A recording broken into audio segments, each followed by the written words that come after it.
The leaders that you see up here on the stage won this contract because they showed vision. They were coordinated. They knew what the traffic realities were in this city as a result of this traffic management center that we're standing in today. They also know how to solve it with the right solutions. So there's a great many industrial partners, Siemens, Booz Allen Hamilton, other partners that are making this happen with government to make Tampa a leader in the benefits that are going to save people's lives and save people time. On a personal note, I'll just point out, I have an 85-year-old mother that's still on the road, and a 17-year-old son who's had his license now for about 2 months. Bless all of our hearts. My mother's reaction times are not what they once were, and my son, even with a license, is still learning. We will all be safer, I assure you, with these technologies in the vehicles, in the streets, in the traffic lights, in our handheld computers. This is how we're going to save lives and save time. So congratulations again to the people of Tampa and Greater Hillsborough County, to Thea, to the mayor, to all the people who demonstrated the vision to win this contract. Let me also say a quick word about our good friend Senator Nelson. Senator Nelson is the senior Democrat on the Senate Committee on Commerce, Science, and Transportation. None of this happens without him, his leadership, his vision at the national level to keep people focused on the future, not just on the problems they're experiencing right now. So thank you, Senator Nelson. Thank you to all the folks of Tampa. Congratulations. It is well deserved.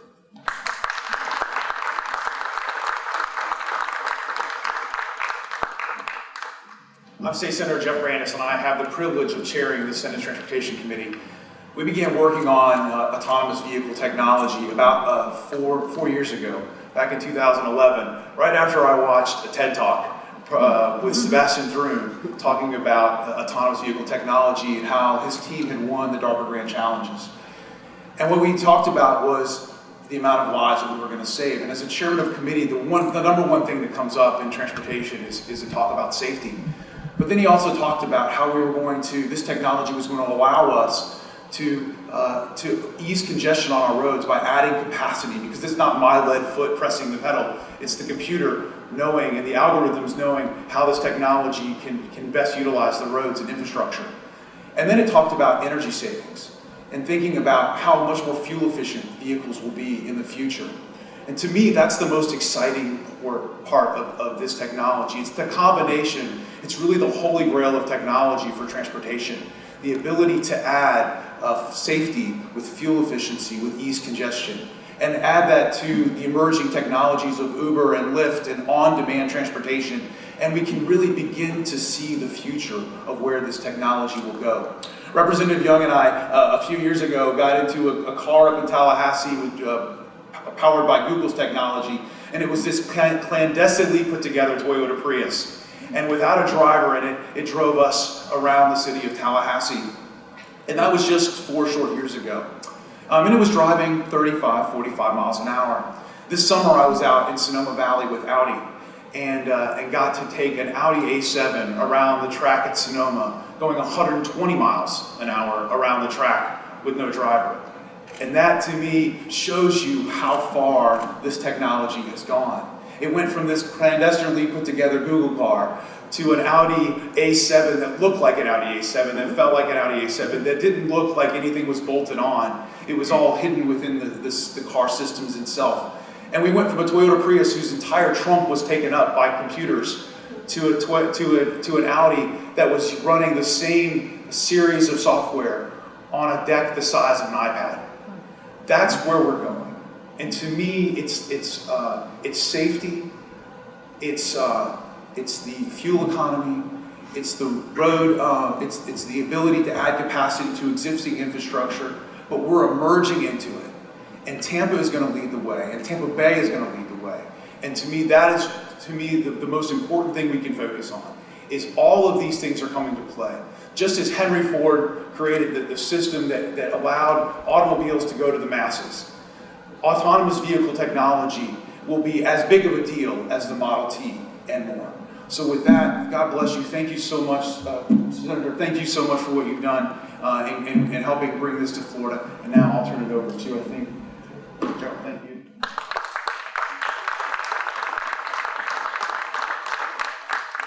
My name is Joe Wagner. I'm Executive Director of the Tampa-Hillsborough Expressway Authority.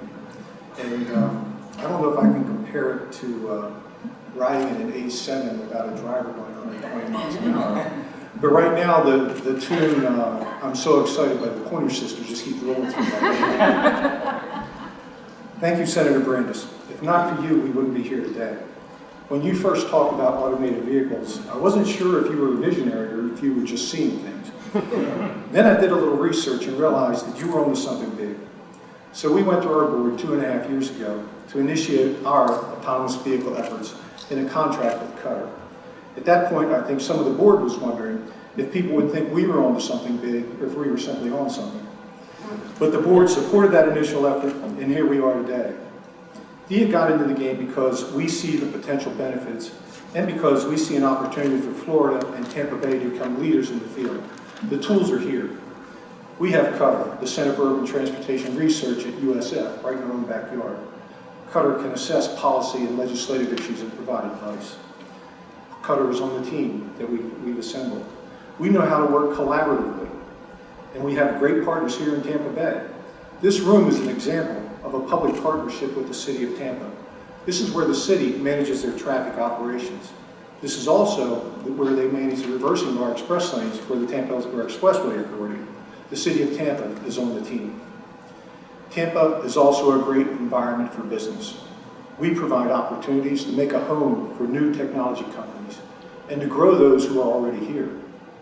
Siemens and HNTB are here, and they poured their knowledge into the proposal that we sent up to DC.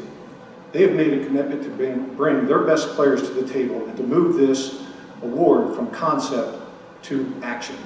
Siemens and HNTB are partners with us in this proposal. We have forward-thinking transportation agencies, like the Florida Department of Transportation at heart. Paul Steinman, FDOT District 7's Secretary, is a huge proponent and supporter of this technology. Together with the Florida Department of Transportation hosted Florida's first automated vehicle summit here in 2013. HART is always looking to improve safety and customer satisfaction. With Catherine Egan's leadership, HART sees the potential. She and her board chair, Councilman Mike Suarez, are here today, and I thank them both for attending. And finally, there's us. THEA has a special road blade in the Leavenworth Selman Expressway. I apologize. Every time I mention a man, I think of our reversible express lanes established a unique solution to the urban transportation challenge. It was the first all-electronically tolled facility in the state of Florida, and our facilities can offer testing in real traffic or in a closed circuit. We also own 2 arterial roadways. We see how traffic coming off the highway interacts with the highway system designed to get the driver to their destination, that last mile of travel that everybody talks about. Safety, capacity, environmental issues of that last mile are what our proposal looks to help address. We will outfit cars, buses, and roadside equipment with technology so that they can communicate with each other and with people for real-time adjustments in various traffic conditions. Our goals are to improve safety for vehicles, pedestrians, and bicyclists, improve traffic flow with transit trip times, and reduce Tampa Bay's carbon footprint. My primary direction to Bob Fry, our project manager in this effort, was to assemble a team that could apply cutting-edge technology to our transportation environment and show real measurable benefits today. To that end, our team identified a set of challenges, and technology tools can help address those challenges. Our point, and I believe the objective of the U.S. Department of Transportation in this effort, is to show that there is technology out there today that can impact safety and efficiency in transportation. It's not a 20-year dream. It is now. The future begins now. We have set some audacious goals. It's now time to get busy. Thank you.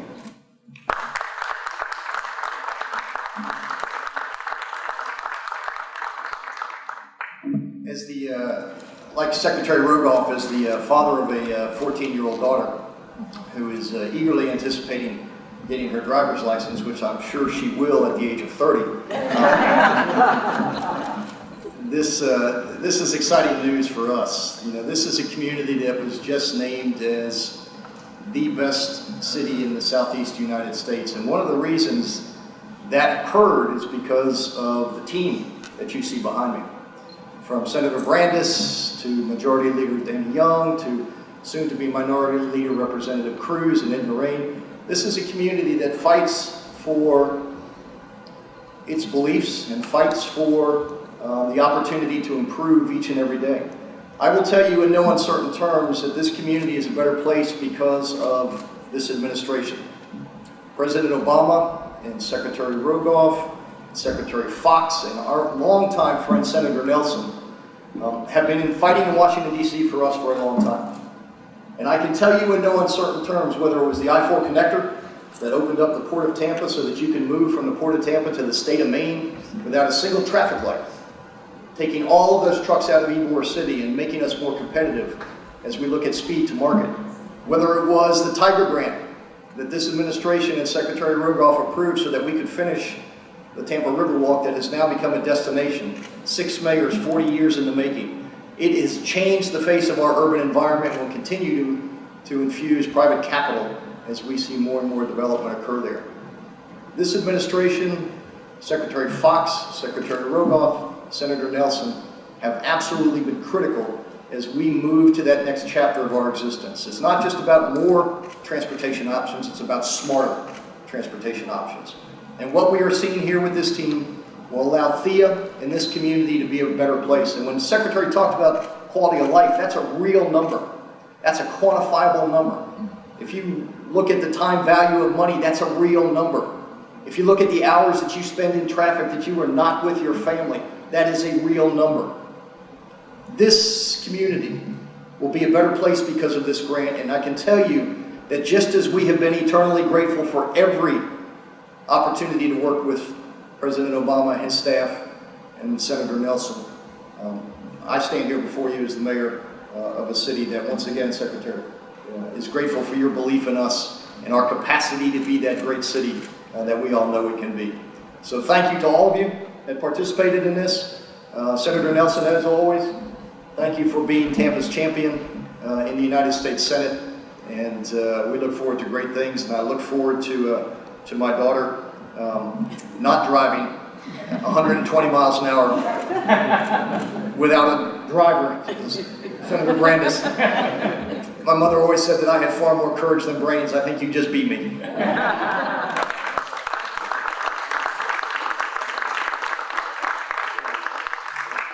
See Councilwoman Montalone joined us. Thank you for coming, Councilwoman.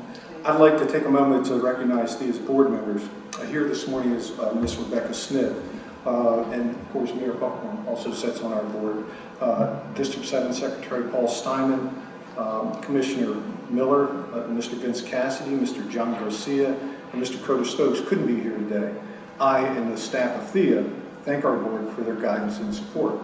So, thank you all for being here today and for this exciting announcement. And at this time, we'll open the floor for questions. On the reducing the carbon footprint, is that all related to more fuel efficiency or also having to do with the flow of traffic? Or how will that be accomplished? I'm going to invite anybody who would like to step in, but I'll explain it to you in terms that I understand. Jen, repeat the question. I'm sorry. The question was, how would automated technology help reduce the carbon footprint? Fair statement? Okay. A lot of it comes down into traffic smoothing, if you will. By improving your traffic signalization and easing the flow of traffic through your facilities, you can reduce wait times. The best comparison I can give you is when we converted the Summit Expressway to all electronic tolling, what we did was something along that line. We took the stop and go by removing those toll plazas out of the picture. We estimated we saved 8,000 metric tons of carbon emissions a year by taking that action with our roadway. Steve? Steve Rice, University of South Florida, and that's a part of what this proposal, what this contract will do, is we will model before and after results of the improvements, the reduction of idle time, as Joe said, the smoothing of traffic, the reduction of stop and go, the more efficient movement of the vehicles, as a part of what the federal government is seeking to see us measure and evaluate to see how well each of these technologies do. Hey, Chris Wilkerson with the Business Journal. You said that Tampa is among a handful of cities that's going to be able to take part in this pilot program. How many cities are there, and what are they? At present, we have been deploying this with very good success in Ann Arbor, Michigan. We're announcing 3 cities today. Tampa. The senator allowed that there was another somewhat larger city that isn't being announced till 2 o'clock, and then there's 1 rural application. So in total, for now, there'll be a total of 4, of which when you're looking at large cities, Tampa would be just 1 of 2. Okay, thank you. Yes, ma'am. When do you see something like this fully implemented that would actually affect everyday drivers? Well, this is going to help us try to address that issue.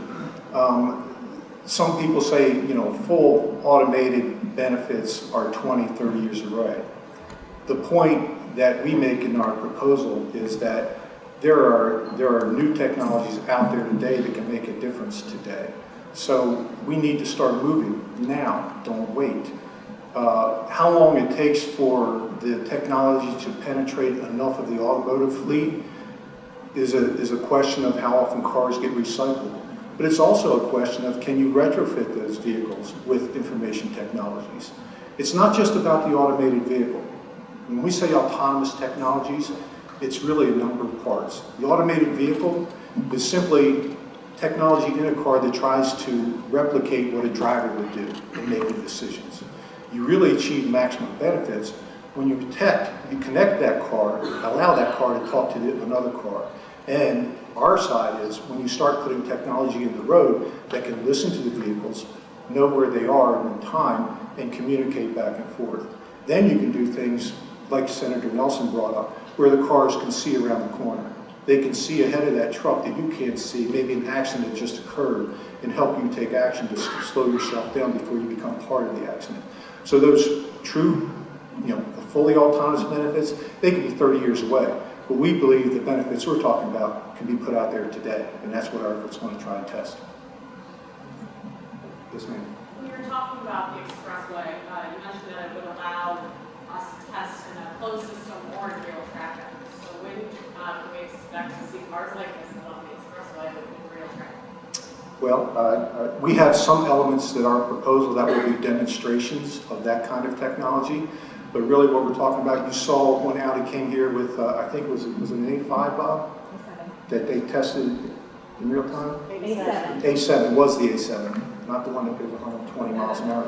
But they had it up on our roadway testing, and we were able to close down a portion of the REL in the afternoon. They were out there testing a version of their software that allowed the car to drive in congested traffic. So they had cars beside us, in front of us, and behind us, and that car was able to react and adjust to those vehicles as they moved around. So, any other questions? Yes, ma'am. You said that it's already been implemented in Ann Arbor, Michigan. Can you kind of elaborate on how it's working? You said it's successful. How do you determine that? What's going on? Well, I want to be clear, we're testing different applications in different cities. So here in Tampa, we are very focused on not only the safety applications, but also the opportunity to decongest the highways, especially at peak travel times. In Ann Arbor, we've got a very successful pilot of vehicles just communicating with each other for situational awareness. And I think that's something that people need to be cognizant of. We don't want to overly restrict where these technology deployments go because the industry and the technology is changing so quickly. So do we know precisely how every penny of the $17 million is going to be spent in Tampa? No, we don't want to know because we want to reevaluate where we are a year from now and see where the technology has gone and see how we can get the maximum benefit for the drivers, for the pedestrians, for the cyclists, for the folks riding HART buses. That's another, to the question that was asked earlier about carbon footprint benefits. making the HART bus service more reliable because we can actually control the fact that the bus will get a green light every time it enters an intersection, is one of the ways that we help move people to using transit as a reliable option. There's any number of benefits here that we're going to develop over time. But certainly in Ann Arbor, we've done a lot by just knowing that we can have vehicles communicate with each other. I think Tampa's going to take it to the next step, and that is how do we use that knowledge to save lives and save travel time. Mr. Wagner, what about green light technology or synchronizing lights? Is that something that we can see a timeline on that happening in next year or so? That is going to be a part of the design concept that will be the first stage of what we develop, exactly. That's what Siemens is on the team for. They are a leader in that field. Okay, so I want to thank everyone for coming out here this morning. We really appreciate your attendance. We will be keeping you informed of our progress along the way. So please drive carefully going home. Thank you very much.